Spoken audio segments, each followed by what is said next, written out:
Hey everybody, Dimitri here, and this is my first ride review of the enduro-pro 165 gram flywheel weight. And I've been riding for a couple hours already, and I will give you the raw thoughts after I give this summary. I'll roll in the video afterwards, but just so you don't have to stick for the whole video, if you just want a quick summary, here it is. Short interruption before I go further in the video. I just wanted to give you guys a little bit of an update with my longer term experience with the enduro-pro flywheel weight. First of all, I want to say that you should absolutely watch the rest of the video. I think the performance of it is fantastic, and I am still very much pro flywheel weight. So I think the rest of the video is still very much valid. However, I did have an issue with the enduro-pro flywheel weight.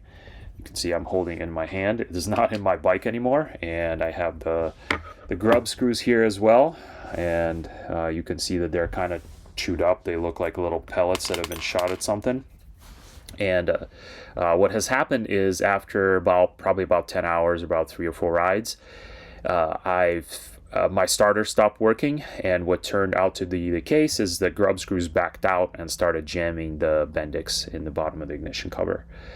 I took everything apart. I took it out, cleaned it out. Luckily, there was no real permanent damage. Luckily, this is something that has happened in kind of a training ride and not a race or a really far trail ride. So it wasn't really an issue. I've emailed the company, and I didn't ask for a refund or anything like that. I just told them that, hey, heads up, this is what has happened. They did respond to me, which I'll give them a lot of credit for, but they didn't necessarily really provide a solution. The person literally said, thank you for your email. We reviewed the batch that this is from. There have been no other issues or recalls reported. So I'm not here to badmouth the company, just wanted to kind of relay the information in my experience so you can make your own decisions on that.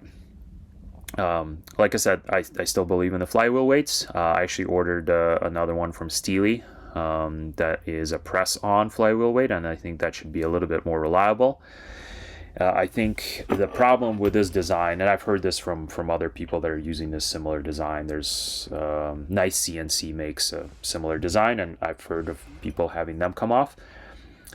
So the problem with the 3 grub screws is that they, instead of adding redundancy, what actually happens is they add failure points, because as soon as one of them is loose, the rest of them are loose. It's not like you only need 2 of them or 1 of them or something to hold the flywheel weight on. You need all 3 of them to be equally tight.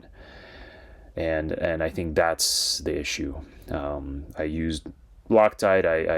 I installed it carefully and well. I generally, it's not my first rodeo wrenching up bikes, and I don't generally have problems with things coming loose. So I'm fairly confident that this was not an installation error. I just kind of think that this is a less than ideal design, personally. So just some feedback. Like I said, please watch the rest of the video. I still think the performance of these things is awesome. And I definitely think that if you're riding hard enduro, this is a very worthwhile modification. So just like with anything, just like with the pegs, there is pros and cons to this flywheel weight. It's a pretty light flywheel weight, so the effect is not hugely massive, but it is definitely noticeable. So the pros is that it makes it easier to maintain traction at kind of that low to mid RPM area. It makes first gear a lot more usable, slightly more stall resistant, but not really. That's not really that noticeable. But what is most noticeable is that it just doesn't spin up as quickly.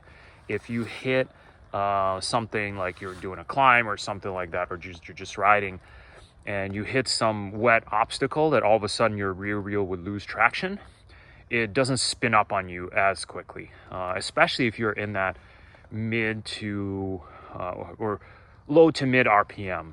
Let's say you're climbing a hill or something like that, and you're just trying to kind of chug up it to maintain traction. So to put it another way, I would say that it just makes it a little bit easier to ride lazy, because you don't need to really focus on that really fine throttle and clutch control, because you have the bike is less responsive. So if you accidentally give it too much throttle, you have a little bit more time to correct yourself. This also makes things like wheelies and other things a little bit easier. I've done a bunch of, I'm out here playing on the single track now and some wet logs, but I've done a bunch of rocks and little climbs and everything today. So kind of just to try it out in different situations. So that's kind of what I would say the pros are, is that it really makes it easier to maintain your rear, or to keep your rear wheel from spinning up. Whether that's, in different situations, and it makes the low to mid RPM a little bit more forgiving. You have a bigger window to play with. So the downsides are that the bike really does feel a little bit more almost sluggish to respond, especially if you're going right from the very, very bottom of the rev range and you're trying to give it like a quick zap. You do notice that there is a little bit, I would say sluggish is the best way to describe it. It's very subtle. If you don't do a bunch of like dicking around on weird obstacles like I do out here, you might not even notice it, but it is definitely there. Like the bike is a little bit more, again, it's more forgiving to throttle input, but it also is not as immediate. I notice it out here today because it's really, really wet and slippery. And I'm doing some of this like kind of, this is my turn track. And coming out of corners, there's definitely a little bit of more, a low RPM. It's a little bit more sluggish. However, I will say once you get onto like the second half of the RPM, kind of when you get on the pipe, you don't feel it at all. So if you're a hard enduro rider and you're really struggling for traction like I do quite a bit, I think this would be a great addition to your bike and you'd probably really like it. If you are a faster rider and you ride a lot of quicker single track or things where you kind of want that instant hit from your bike, and you want to just kind of rev it out and have fun and roost the rear tire, you probably won't like it because it does make the bike feel a little bit more sluggish. So that's the summary of my first impressions of this enduro-pro 165 gram flywheel weight. If you want more raw thoughts, just keep watching. There's a lot more detail. And if you have any questions or comments, definitely feel free to leave me a comment. I try to go into as much detail responding to those as possible. And chances are by the time you see this and leave a comment, I put a bunch more time on this and I will have some more nuanced thoughts as well. Hello everybody, Dimitri here, coming to you from a very muddy mounds. And today I wanted to give you some first impressions on this enduro-pro 165 gram flywheel weight that I just put into my GasGas. I've had it for about a year actually, and I've been just driving it around in my van because I honestly really liked the way the bike ran and I didn't want to ruin it by adding a flywheel weight. Kind of like the playful nature of it. And I will say so far, it's super muddy here today, super slippery.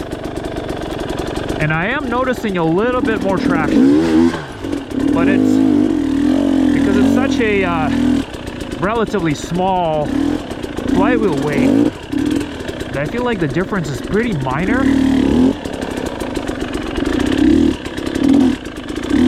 Stuck on this road here, so it just doesn't spin up quite as quickly. It's a little bit, I would say, probably less than 20% for like these low traction situations. Low traction, low RPM situations. I say the difference is less than 20%. But the other thing I will say, again, this is my first impressions, I'll do a little bit more of a review once I ride a little more, that at higher speeds, higher RPMs, I just did a tiny little bit on the way over here of kind of a bigger road. It's not noticeable at all. If somebody put this in my bike and gave me the bike and told me to go out for a rip, I probably would not notice it on the faster trails. So fun thing that happened just now is I actually broke my handguard. The bolt sheared. The bolt that holds it from here and goes into here, it actually sheared. I think John Seahorn might have made these too burly, and it had enough leverage to actually just shear the bolt, which is pretty impressive. So I've been riding for a few minutes here and started to kind of form an opinion, and I think I actually really like it. So unfortunately my GoPro ran out of battery because I was using it all day yesterday, but I still wanted to give you guys an opinion of the flywheel weight. So I've been riding for a little bit here now in this kind of my little bowl play area. There's some zappy hill climbs and all kinds of stuff, and it is muddy as hell. So this is, you know, just all thick mud. There's a bunch of roots. I just slid down that, and I really like it. I've never ran a flywheel weight on a big displacement bike before. The only bike I've ever put one on before was a KX100, and it made a huge difference on that bike for technical terrain. But on 300s, usually you don't really need them. But I will say it is actually a very noticeable difference. So there's another hill here that is pretty steep, and it's over a whole bunch of roots. And usually if you don't have any run up, you can just tractor your way up. So it requires some run up because there's a bunch of roots.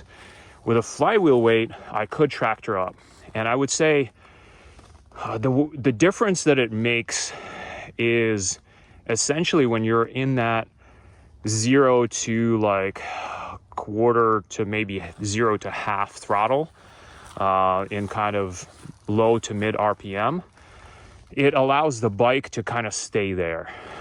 Even if you hit something slippery, the bike doesn't just instantly spin up. It will kind of stay in that more lower end power band, so that you don't immediately lose traction. And I think that's, I will keep playing with it, but that's the biggest thing that I've always struggled with.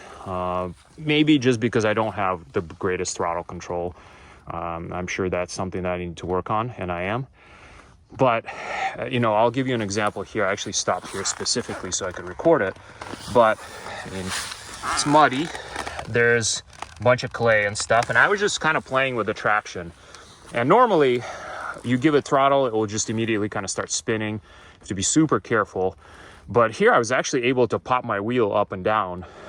So the bike is really a lot less prone to spin up. It's actually very noticeable, especially like in that low RPM, 0 to about quarter throttle. If you give it a whole bunch of go, it will still spin up, of course. But in situations like this, where you're just trying to manage traction, it does help a lot. And even though it's a pretty small flywheel weight, 165 grams is about a little less than 6 ounces. That low throttle input, I think that's where it actually makes a big difference, which I think for hard enduro, getting stuck is where you want it. Another example is, if I walk over here, there's this big hill climb, which is not actually that big, but it's one of the bigger ones here at the mounds. But it's pretty fun to do with no run up, and it's pretty steep, and there's some roots kind of in the middle right there.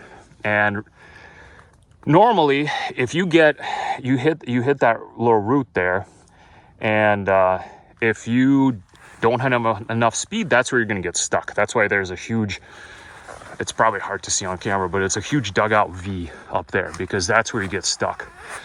So I kind of went in there. It's pretty slippery.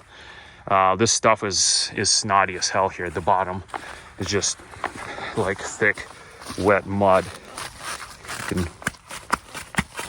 So I've been trying to, well, I've gone up there a few times now, and it's cool because you hit that route even if you don't have all your stuff together, and the bike will actually, it won't immediately spin up. It will kind of stay a little bit lower in the RPMs, so you can actually tractor up there because you don't have to chop the throttle to stay in that like grunty climbing area of the power band. So I think for hill climbs, I'm gonna do a bunch more here. I think it's going to make a big difference as well. So I would say overall, it just makes the bike a little bit easier to ride. Installation was very easy. It was really, you just pop that cover off and slide it off, and then you just pop the weight onto the flywheel, and then there's 3 little screws that you tighten, so it's easy to take off or install as needed as well. Enduro-pro actually has a really good video on that as well. So I've been riding here for a little bit more, and a couple other things that have popped into my mind about this flywheel weight is, first of all, I think the stall resistance it provides, that's what a lot of people get flywheel weights for as well. I think that's very minimal in my limited experience here. Maybe a tiny little bit. I'd say it's probably less than like 10%. Tiny little bit. Like you would do better by just tiny adjustments to the idle. And the other thing that I wanted to add is obviously starting, it's not like a kickstart bike, so it doesn't matter. There's no difference in starting. But I do feel like when I first put it on, I started the bike up, I do feel like it adds a tiny little bit of vibration. It's not massive, but I do feel like, especially at higher RPMs, there's a little bit more of a buzz, at least on my bike. And with KTMs, my experience has been every bike is slightly different, probably just how balanced everything is and everything. But it probably does do, I'm not an expert in engines, so I don't really know. But maybe it's throwing off something with the counterbalancers a little bit. But it's, like I said, it's a very tiny, if I didn't know that there was a flywheel weight in there, I probably wouldn't even notice it. But I do feel like there's a little tiny bit more buzz. It's not anywhere to the level of, like, you know, if you compare this to like a Beto or Sherco or any other like not KTM bike 2-stroke, basically, it's not anywhere near that. They're just a very, very tiny little bit more buzz, I feel like. So here's another little nuance. There's this line over here, which is not actually very hard, but you need to give it a little bit of zap to go up these routes. And just noticing that I need to be a little bit, I wouldn't say it's even bad necessarily, but it's definitely different. You need to be a little bit earlier and a little bit more deliberate with the zap. It's very noticeable. It almost feels like it's a little bit of a bog in power delivery. So not unexpected, there's more inertia. So when you want to give it a little zap of throttle, it definitely doesn't feel as quick to respond. The difference, I would say, is like, you know, maybe 1/10 of a second.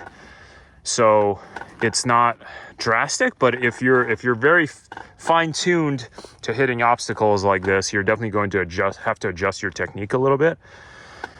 The upside to that is that it is a little bit more difficult to screw it up because it's harder to give too much of a zap so that you start spinning, which is important here today because it's wet as hell. But that's another interesting thing that I noticed just now.